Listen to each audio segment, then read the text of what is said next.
Hey, what's up guys? My name is Daniel, and today I want to explain to you why I am pro Xbox. Now, this doesn't mean I'm anti-PlayStation, and quite the contrary, I am a multi-platform gamer. I own a Switch, PlayStation 5, an Xbox Series X, and a Series S. But at the end of the day, I still would absolutely love to see Xbox succeed. Now, this isn't just because I, put in my own $500, or in this case, $800 between the Series X and S, and for that money, I could have easily gotten a mid-range gaming laptop, for example, and probably still had access to everything Xbox had to offer. But the reason why I went with both consoles instead is, well, I want to give you three reasons. Two of them I think apply to a lot of people, and that third one, might be my bias and more unique to me, but at the end of the day, I still think a lot of people can relate to it. Now, reason number one is very simple. Plainly put, I believe that Xbox treats my digital purchases with a little more respect. I find it really impressive that people who purchased digital games on a platform pushing 20 years now, think about that, came out in 2005, we're halfway through 2023, we're not too far away from it being a 20-year-old platform, and those games can be still available. Now, Xbox has done everything in their power to make sure licensing stays up to date as best they can. Of course, it's impossible to do that with a company that doesn't exist anymore or just straight up doesn't want to renew any rights or licenses. But at the end of the day, Xbox has put the best foot forward in making sure that as many games as possible are available through not only backwards compatibility with your original disc. You can pop the disc into a Series X and get going, get playing that way. There's a ton of games available on Game Pass, on top of being able to just straight out purchase them via the Microsoft Store. But on the flip side, if I wanted to, let's say, play Call of Duty Black Ops, right, from the PlayStation 3, I'd have to play it on the PlayStation 3. There is no physical or even digital way to access that title on my PlayStation 5. Now, I do understand that PlayStation does offer PS Plus Premium, which does give you access to stream a selection of PlayStation 3 titles, but that's nowhere near the same concept as, the Xbox Series X and having native support for the most part. You do need an internet connection no matter what, at least in the case of, popping a disc in, because you do need a patch to, you do get Game Boost, which offers, higher FPS, higher resolution to a lot of games. But at the end of the day, it's a native experience in that sense. It's running off of that hardware. And for that reason, just seeing the way PlayStation has handled, certain purchases coming from PS4 to PS5, and seeing how Xbox has handled a lot of their Xbox One to Series X and S integration, something just makes me feel a little more comfortable with giving my money to Xbox. Now, once again, I'm not stupid, I'm not naive. These are multi-million-dollar corporations, at least in the case of Xbox, billion, right? So these companies are not out to be my best friend, but they are out to get my money. But the way to get that money is to be in my best interest, at least on the surface level, day to day, where I don't think anything of it. If I give Xbox $60, $70 for a game, I want to have access to that game long term. And I understand it's a slippery slope and it can go back and forth, right? It's not, unless it's their own game, something like Forza Horizon even, there's licenses there for all the vehicles, this, that, and the other. I get that. But one thing they've done is there are previous Forza Horizon games that people have purchased digitally and they still have access to re-download those games simply because, well, that license, Xbox is honoring that. And again, this isn't to say that PlayStation doesn't or won't. It's just, I feel like Xbox puts a little more money into it, maybe because they have that money or whatever the case may be. I just feel more comfortable with those digital purchases on Xbox. Real quick, one example is going to be Alan Wake 2. Now, I do understand that THQ is, trying to push for a physical release and whatnot. If that happens, that's cool and all, but I've already decided to just purchase Alan Wake Remastered and Alan Wake 2, when that comes out digitally on my Xbox. Those are games that I would have traditionally purchased on my PS5 because of their single-player, offline, narrative experience, but I just kind of threw in the towel and said, you know what, I will go ahead and purchase these two games digitally on the Xbox.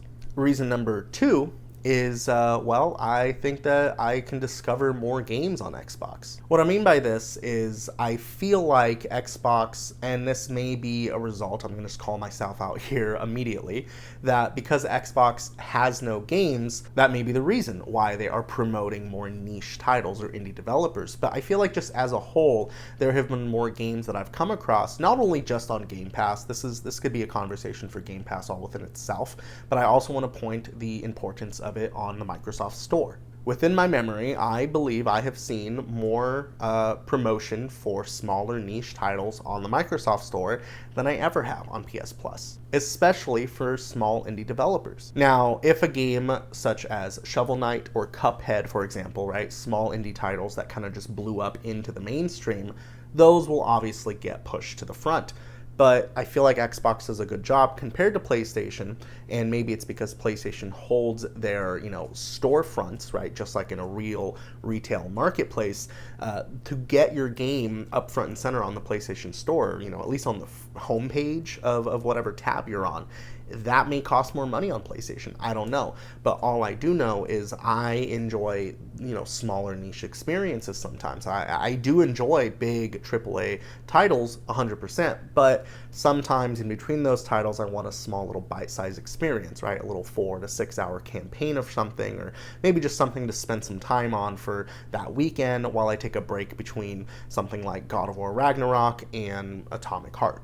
And I understand that this is something that, is maybe, this is all personal preference, of course. And if you don't care for those experiences, I get that. And I feel like a lot of PlayStation gamers, sorry if I'm, shooting at the horn here, but I believe that they care a little less. They just look for AAA after AAA experience, and that's probably why the PlayStation Showcase was kind of, mixed reviews, right? It wasn't received as well as I was anticipating.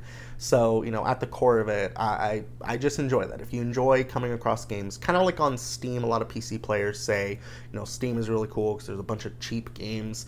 I mean, I just picked up Alan Wake Remastered for like $11 on Microsoft Store. So that was really cool. It's half the reason I bought it on there, on top of the other half being, again, Alan Wake 2 is going to be digitally, at this point for sure, only. Again, that could change with THQ and stuff and fans throwing an uproar. But at the end of the day, it was already there. I went ahead and got it, and that is something that I feel like I don't see as much on PlayStation, right? I don't just come across a sale that is just kind of thrown in there willy-nilly, and I feel like, oh yeah, let me grab up this game, because I just don't feel like PlayStation has those all too often, at least in comparison. And while Steam and even the eShop are king of sales, I feel like people don't give the Microsoft Store enough credit for how often they do give you quality games for a good price. It's there all the time. You just got to take a look. Now, the third and final reason is, again, very biased and something that is kind of, really personal to me. But if you're in my same position, I feel like you could agree with me on this. And being a father, I absolutely wish and hope that video games are a part of my children's lives. Not in a way that is unhealthy, of course. If they choose to be an adult with their own money like I am, and, as long as they're taking care of their responsibilities, if they want to collect games, that's great. But at the end of the day, I don't want my daughters specifically to treat video games as a negative thing. I've been with girls personally, right? Like growing up through high school, talking to girls, going on dates, and there's a stigma there. It's gone away a little bit because of video games each year over year become more mainstream and more acceptable. But there's a thing there that also offers a form of quality time. Me and my wife personally, we bond a lot over some of the stories we play together in games, or just games that she watches me play. There's some really cool titles out there like It Takes Two, which is something we first played together on Xbox thanks to Game Pass. But with that out of the way, the core reason here, the main point I'm getting at, is I enjoy sharing experiences with my family, right? Whether it's my wife, my daughters, even my son, who he is autistic. He doesn't, he picks up a controller and he's just sitting there, it's a fidget toy to him. But even with him, right, I'm able to sit down and there's some games that he enjoys watching. He enjoys watching, race cars and trucks. He loves watching me beat people up in a fighting game, right? It's funny to him. And, as morbid that may be on the surface, it's one of those things that I think it's really cool to be able to sit down, and spend, 30 minutes or something and just doing that and hanging out. And I feel like Xbox has offered me more games to play with my family because Xbox has more games. Maybe not first party Xbox owned games, but Xbox does have a lot of games on Game Pass, for example. Just that alone, right? We could dig into the Microsoft Store, and a lot of these games are also available on the PlayStation storefront, or even maybe through PS Plus.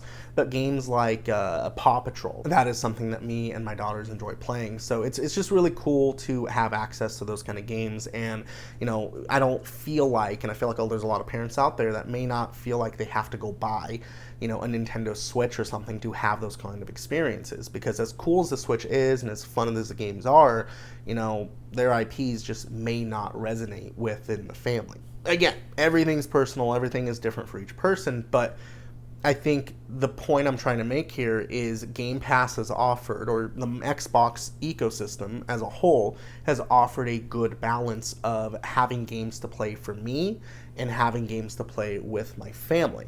Yes, me and my wife love something like The Last of Us or even God of War. That's fantastic, right? But that is more like a movie night situation. Me and her sit down, we get our snacks, the kids are in bed, we play those games. That's cool. But sometimes I want to play games when the kids are running around, whatever, and instead of throwing on a show that I don't really want to watch, I can play a game that might pique their interest, and then all of a sudden they're sitting down and they're watching me play, and it's a really magical moment. Again, you have to be a parent or, within that space to really understand that, and that's why I save that for the last, because I feel like this is a really personal thing for me when it comes to that. But that's something Xbox has done, and it's really cool being able to just share games with friends and family, and I think that is something overall Xbox does better than PlayStation, or that I prefer the way Xbox does over PlayStation, on top of the other two things I talked about. So being pro Xbox doesn't mean that you're fanboying over one platform over the other. It doesn't mean that you're a diehard loyalist.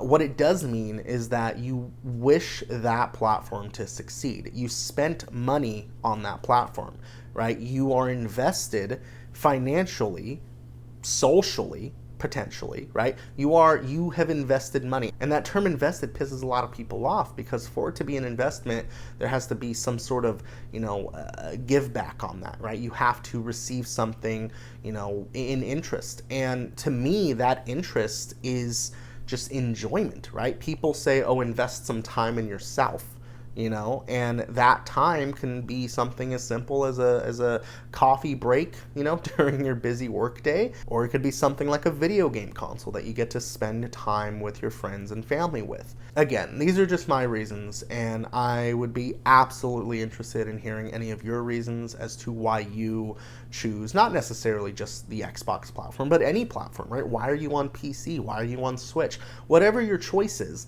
why are you there, right? There has to be a reason other than, obviously just, I love that platform. That's I feel like the conversation that people are tired of, and I agree. I want to hear real reasons why you enjoy playing the console that you do, or playing the games that you do. Maybe it's a genre of game that you just can't ever give up, that you will always pick over any other. And what sort of situations do you see yourself in where you're just at the pinnacle of enjoyment, right? You have reached that max. I want to know where that is for you. So let me know in the comments below. Drop a like if you like this video, and subscribe if you want to see more. I do post weekly, at least one video per week. So if that's, again, something you're interested in, subscribe to the channel. But with that said, I will catch you in the next one.